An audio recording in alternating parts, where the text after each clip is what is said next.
CM Revanth Reddy పర్యటన కేవలం వరంగల్ పశ్చిమ నియోజకవర్గానికి పరిమితం కావడం దురదృష్టకరమని బీజేపీ రాష్ట్ర నాయకులు ఎర్రబెల్లి ప్రదీప్ రావు భారీ వర్షాలతో వరంగల్ నగరం అంతలా అతలాకుతలమైందని కానీ సీఎం రేవంత్ రెడ్డి పర్యటన కేవలం వరంగల్ పశ్చిమ నియోజకవర్గానికి పరిమితం కావడం దురదృష్టకరమని బీజేపీ రాష్ట్ర నాయకులు ఎర్రబెల్లి ప్రదీప్ రావు ఆరోపించారు।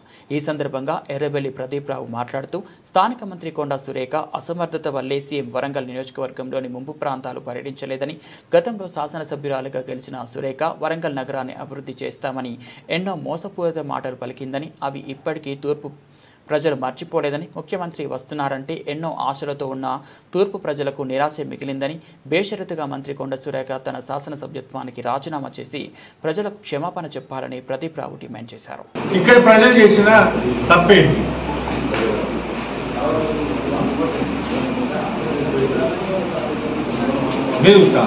అంటే ఇక్కడి ప్రాంతాన్ని ఏమన్నా డెవలప్ కావాలంటే ముఖ్యమంత్రిని చూస్తే లాభమా నష్టమా?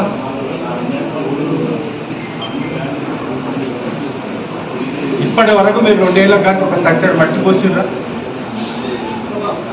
అంత ముట్టుకున్న రోడ్లలో ఇప్పుడు ఎట్టున్నాయి వర్షాలకు దెబ్బని? చాత కాకపోతే తప్పుకోండి। మీ ద్వారా డిమాండ్ చేస్తున్నాను వరంగల్ ప్రజానికం తరఫున భారతీయ జనతా పార్టీ మన వరంగల్కు ఎక్కడ వరదలు వచ్చినా పోయేది 3. ఒకటి మన చెర్లకు పోయేది వాగు, మోతివాగు, ఒకటి 12 మోరీలు, ఒకటి దేశాయపేట ఫిల్టర్ పెట్టి కానీ పోవాలి వాటర్। మన వరంగల్ 3 కదా। వీటిని అన్న ప్రతిసారి ప్లాస్టిక్ మన వరదలలో చూస్తాను, తీగలు ఉంటే మీరికి మొత్తం ప్లాస్టిక్ కనీసం క్లీన్ చేయించినావా? నువ్వు మాకు కాంగ్రెస్ నుండి ఓడిపోయి ధర్నాన్ని చెప్పి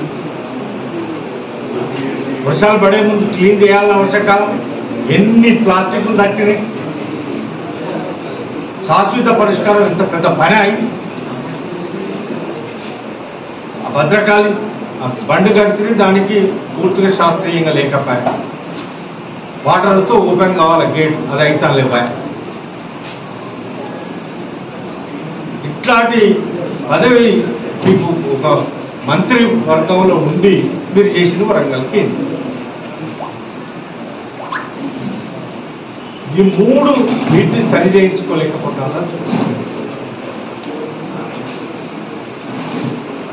దయచేసి ఇప్పటికైనా ఇంకా 3 ఏళ్ళు ఉన్నది, శాశ్వత పరిష్కారం చేసి ఏదో వాళ్ళు వచ్చినప్పుడు గుండెల వాళ్ళ తప్పైతే కాదు కదా, లేకనే వచ్చి కట్టుకుంది ఆ ఇండ్లకు శాశ్వత పరిష్కారం చూస్తానవా?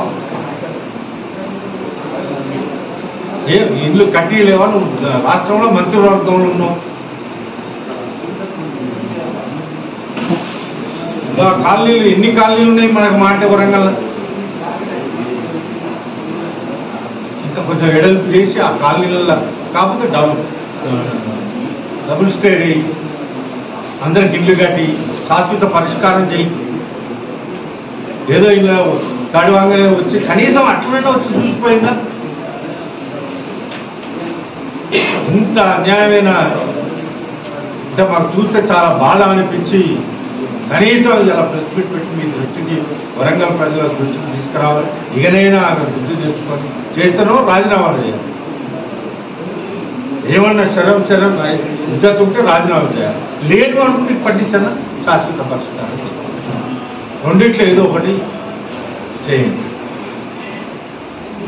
70 కోట్లు పెట్టామని ఆ ఖర్చు తీసుకుంటారా వరంగల్ ప్రజల మీద?